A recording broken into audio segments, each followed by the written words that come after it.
So hello everyone, welcome back to my channel and this video is going to be quite special क्योंकि आज मैं यहाँ अकेले नहीं आऊँगी आपको स्ट्रेटजीज बताने। I am going to have someone very special जिससे आपको बहुत ज़्यादा मोटिवेशन इंस्पिरेशन तो मिलेगा ही, साथ के साथ आपको बहुत अच्छी स्ट्रेटजीज मिलेंगी कि किस तरीके से आप अपने आप को प्रिपेयर करिए कि आप फर्स्ट अटेम्प्ट में नीट जो है वो क्रैक करेंगे।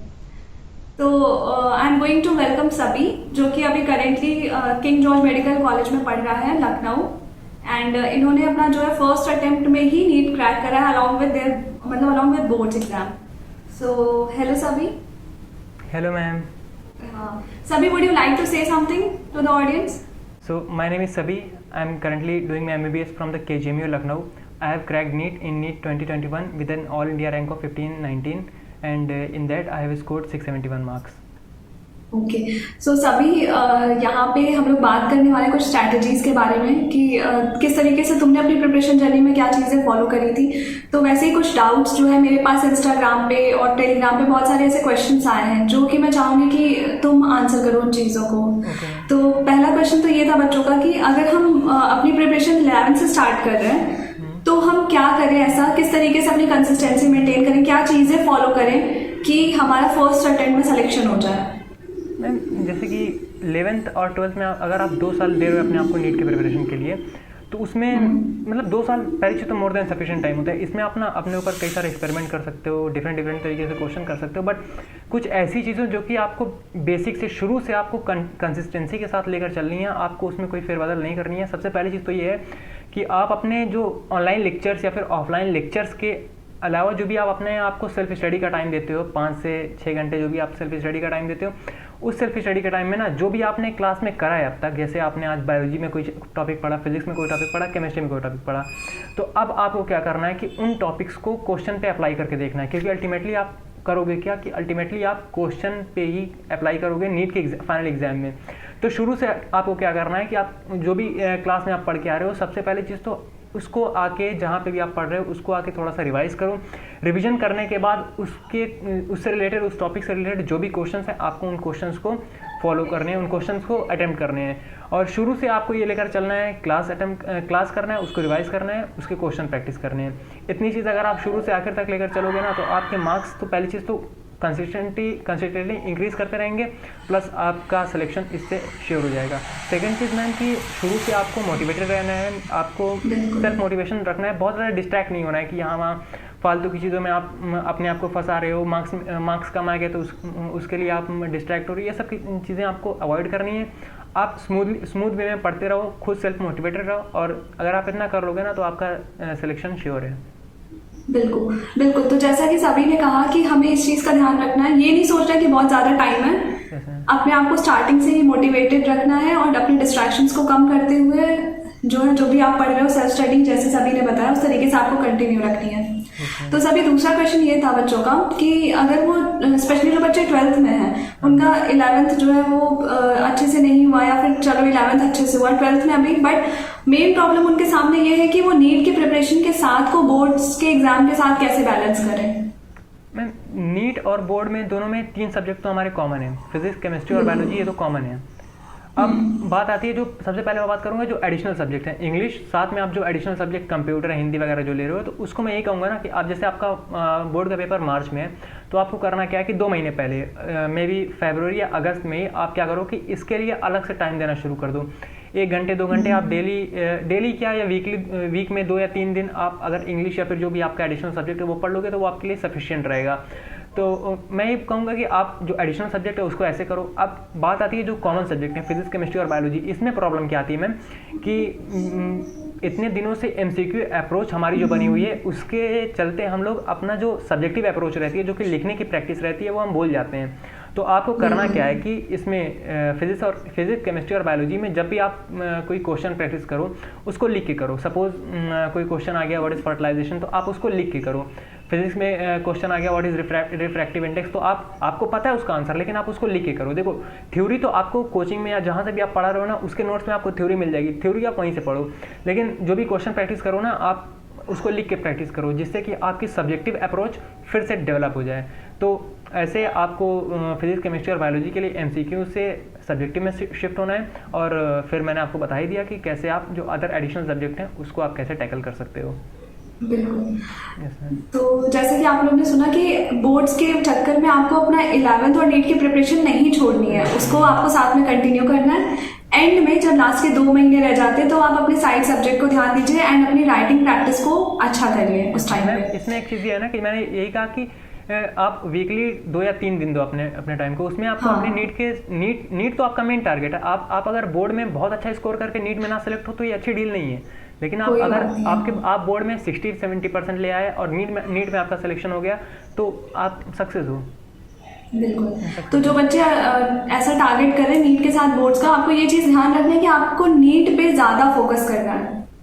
Yes ma'am. तो हम सेकंड जो थर्ड क्वेश्चन हमारा वो सभी ये है, बहुत सारे बच्चों को डाउट है जो सेल्फ स्टडी कर रहे हैं कि 11th-12th में सेल्फ स्टडी कर रहे हैं, कोई गाइडेंस ऐसी गाइडेंस नहीं है कोचिंग या किसी इंस्टीट्यूट से, तो उनको प्रॉब्लम ये आती है कि वो कैसे पढ़ें, क्या मटेरियल्स फॉलो करें, कैसे कौन सी बुक्स लें, ये सारी चीज़ें। तो तुम इस पर कुछ अपना इनपुट दो।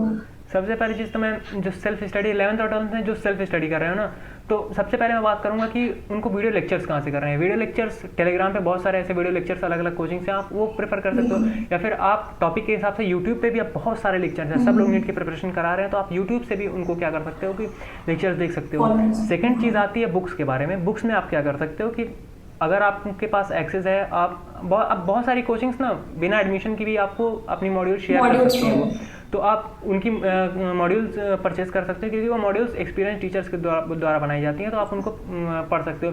लेकिन अगर आप मॉड्यूल नहीं करना चाह रहे हो तो बहुत सारी जो अदर बुक्स हैं, अच्छी बुक्स हैं, लाइक मैंने क्या करा था कि 12th के लिए BM शर्मा फिजिक्स में सॉल्व करा था और 11th में DC पांडे सॉल्व करी थी।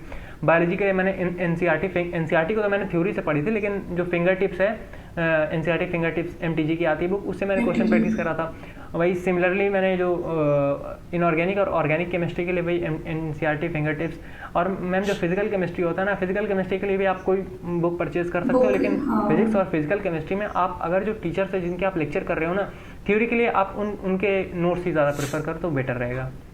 सही बात है। सो ये तो हो गया कि आपको किस तरीके से अगर आप सेल्फ स्टडी कर रहे हो तो आपको लेके चलना है, मतलब क्या मटेरियल आपको यूज़ करने हैं एंड लेक्चर्स आप कहाँ से ले सकते हो, ठीक है।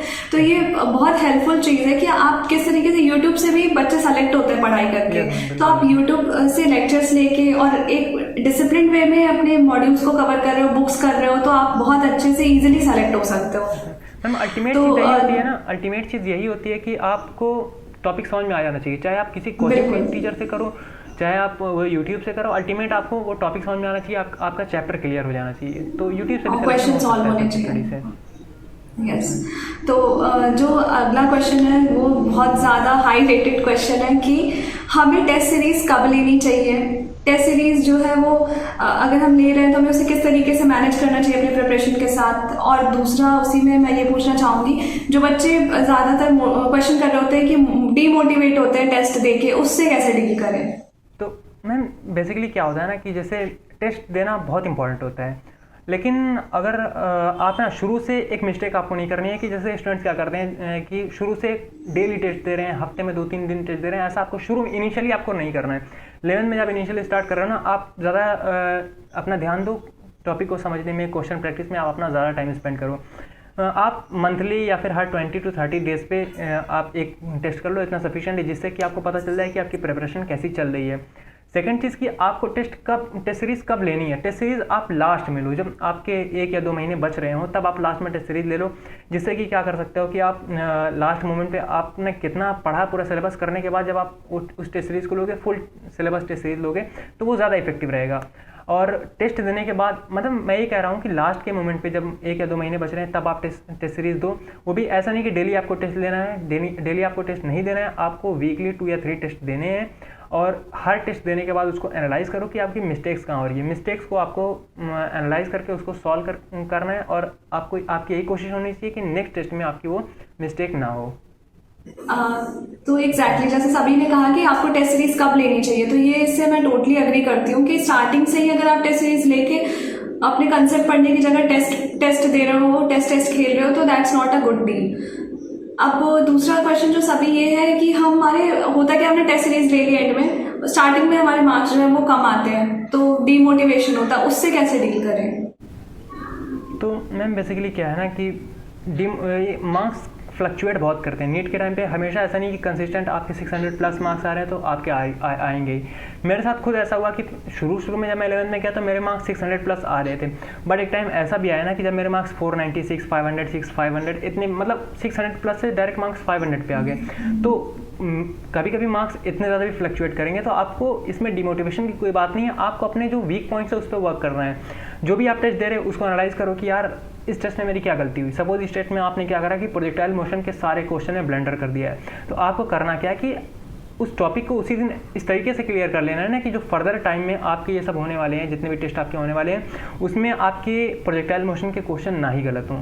जिससे कि अगर आप ऐसा बार बार करोगे कि आप टेस्ट को एनालाइज कर रहे हो और जो भी आपके वीक पॉइंट्स है उसको दूर कर रहे हो, तो आपका जो भी फर्दर टेस्ट में स्कोर काफ़ी अच्छा आने वाला है।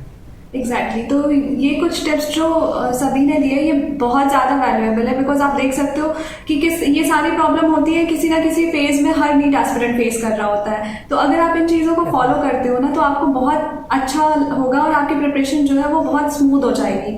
तो I request you all to subscribe the channel of सभी, जिसकी लिंक आपको डिस्क्रिप्शन में मिल जाएगी इस वीडियो के, and also do like and share the video so that it can reach to the maximum students and it will be helpful to them. So thank you so much Sabhi, nice to meet you. Thank you ma'am. Okay, thank you.